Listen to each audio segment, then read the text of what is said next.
Hello guys, कैसे हैं आप सभी। मैं जानता हूँ आप सभी लोग जानना चाहते हैं कि भला तांजीरो के साथ क्या हुआ, उसे इतनी बुरी तरह से चोट लगी थी विलेज आर्क में, और आगे क्या हुआ जानने के लिए हमें सीजन 4 देखना पड़ेगा जो कि 2024 में आएगा। इसीलिए कॉमिक से पहले ही मैंने ले लिया है जो कि पहले से ही पब्लिश हुआ रखा है। तो हम देखते हैं सीजन 4 में नेजुको से शुरुआत होती है जो कि गुड मॉर्निंग बोलती है, और ये देखते ही जेनोसु फ्लैट हो जाता है और बोलता है नेजुको चैन, अगर आप मुझसे शादी करेंगे तो मैं आपको रोज सुशी खिलाऊंगा।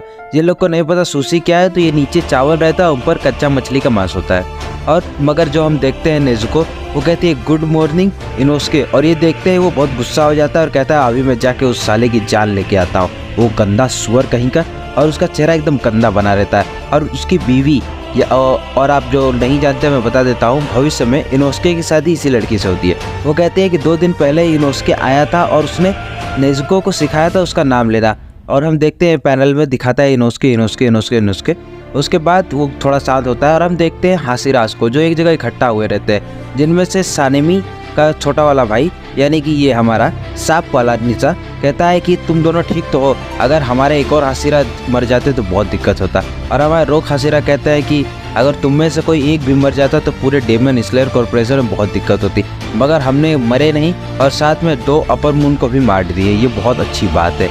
उसके बाद हम लोग देखते हैं कि जो मिस्त्री रहती है वो बहुत ब्लश करती है कि इन लोगों को मेरी कितनी चिंता है, ये सही में एक नंबर की नमूनी ही है। और खैर मगर वो अपने मालिक का इंतजार करते हैं, मगर मालिक तो नहीं आते, मगर मालिकिन आ जाती है और कहती है कि मैं माफ़ी चाहूँगी मगर मालिक नहीं आ पाएंगे क्योंकि उनकी तबीयत बहुत ज़्यादा बेकार है।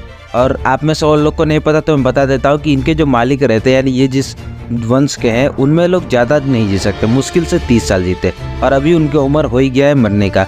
इसीलिए जो उनके रोग हसीरा रहता है वो कहते हैं कि अब मालिक का टाइम आ ही गया है, मैं प्रार्थना करता हूँ कि वो लंबा जिए, चाहे वो 1 दिन ही ज़्यादा क्यों ना हो। और सभी लोग बहुत सैड हो जाते हैं और कहते हैं कि आपको भगवान हिम्मत दे कि आप ये संघर्ष कर सके।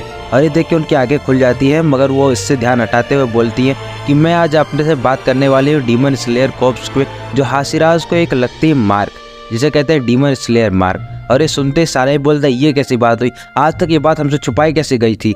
तो बताती है कि असल में ये मार्क केवल जो शुरुआत के हाशिरा थे उन्हें ही आया था, मगर अब लंबे टाइम से किसी को नहीं आया, और किसी को बात बताने पे उन्हें झूठ लगता है क्योंकि लंबे टाइम से काम करने के बावजूद किसी को भी मार्क नहीं आया, मगर तांजीरो को आया था। और जब उससे पूछा गया था कि उसे निशान कैसे आया तो उसने कुछ ऐसा कहा, और हम देखते हैं तांजीरो कहता है हाँ कुछ ऐसा हुआ, फिर बूम फिर तबाक फिर ऐसे फिर वैसे, मगर फिर अब आप 2 हाशिराज को भी वैसे निशान आ चुके हैं। इसलिए मुझे आपसे पूछना है कि यह निशान आपको कैसे आया ताकि बाकी हाशिराज भी वो निशान ले पाए, जिससे उनकी ताकत कई गुना ज़्यादा बढ़ जाए। तो मिस्री भी एकदम उसी की तरह बताती है कि हाँ कुछ ऐसे हुआ, धाम बूम फिर धमाक बूम, मगर फिर सभी लोग एकदम हैरान हो जाता है। मिस्री कहते हैं मुझे माफ़ कर दीजिए, मुझे समझ में नहीं आ रहा है क्या कहूँ। मगर हमारे जो छोटे भाई रहते हैं तो कितो, वो बहुत एकदम मैच्योर आंसर देते हैं कि हाँ अब मैं आपको बताने वाला हूँ कि आप हाशिरा का ये जो मार्क रहता है कैसे ले सकते हैं। इसके लिए आपको मेरी इन बातों पर ध्यान देना पड़ता है, और ये आगे होता है अगले कॉमिक में। खैर फिलहाल के लिए इतना ही सही है। अगर आपको वीडियो अच्छा लगा हो तो लाइक करिएगा, और अगर अगला पार्ट देखना चाहते हो तो कमेंट करिएगा।